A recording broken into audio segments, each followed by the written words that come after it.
Olá, gente! Seja bem-vindo a mais um vídeo da série de conteúdos de redação para você que vai fazer o Enem esse ano. E hoje nós vamos falar sobre um assunto muito importante, se chama tópico frasal. É isso mesmo. Toda vez que você ouvir falar de tópico frasal, tenha em mente que ele é a ideia nuclear, a ideia principal de um parágrafo, também conhecido como o assunto de um parágrafo, ou, como outros estudiosos do campo da redação dizem, ele é um resumo inicial daquele parágrafo, ok?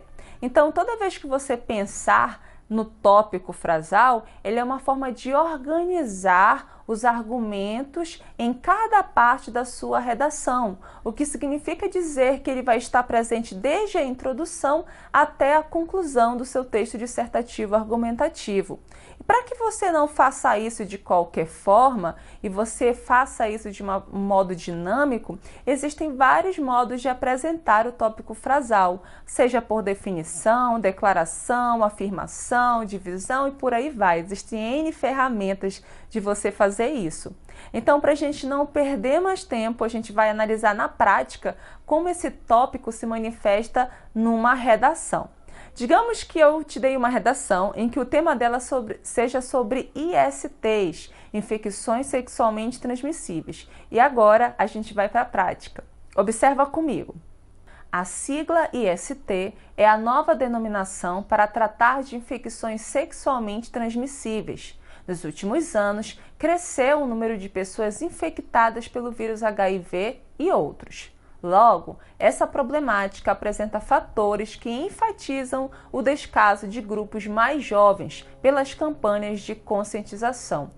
Ou seja, se você observar comigo, o assunto desse parágrafo aí é justamente as infecções sexualmente transmissíveis. E o tópico frasal foi colocado por meio da estratégia de definição, ou seja, ele define o que é essa sigla, adotada recentemente ou nos últimos anos pelos profissionais da área da saúde, ok?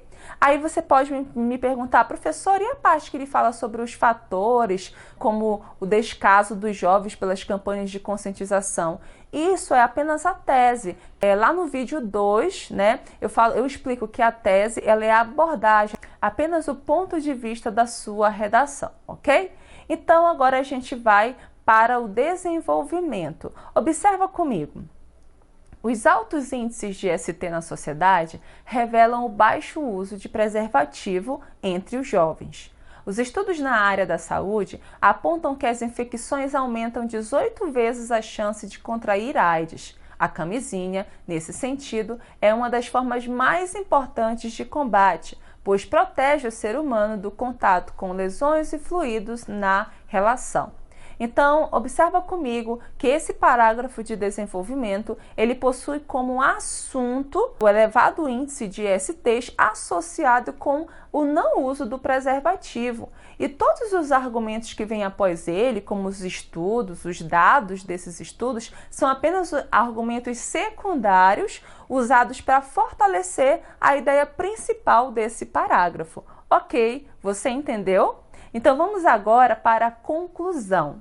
Minha conclusão diz assim: portanto, o aumento de infecções entre jovens deve ser superado por meio de medidas educativas. Para isso, as instituições escolares devem promover rodas de conversa de cunho preventivo sobre o assunto. Além disso, é essencial que o Ministério da Educação faça a inclusão da educação sexual no currículo escolar, a fim de diminuir essa problemática no Brasil. Então, observa comigo que o parágrafo de conclusão, ele traz um assunto.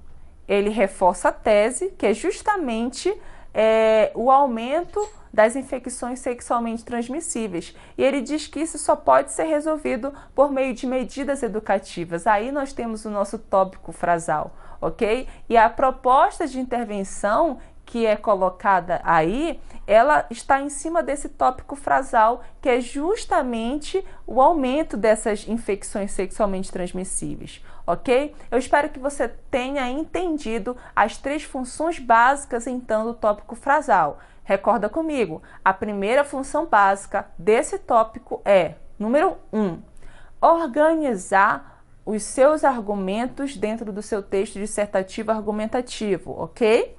Função 2, facilitar a correção da sua redação. Pensa só comigo, uma redação bem organizada, com assuntos bem definidos em cada parágrafo, evita confusões, evita falta de coerência e coesão, falta de sentido e falta de uma composição bem articulada no seu texto, ok? E por último, a terceira e última função, apresenta o assunto de cada parágrafo. Tudo isso está dentro da terceira competência do Enem, que fala sobre selecionar e organizar argumentos em defesa de um ponto de vista, ok? Eu espero que você tenha entendido como esse tópico frasal se observa, né? Como ele pode ser adaptado dentro do seu texto dissertativo argumentativo. Fique com a gente na próxima aula e acompanhe as nossas próximas dicas. Tchau, tchau!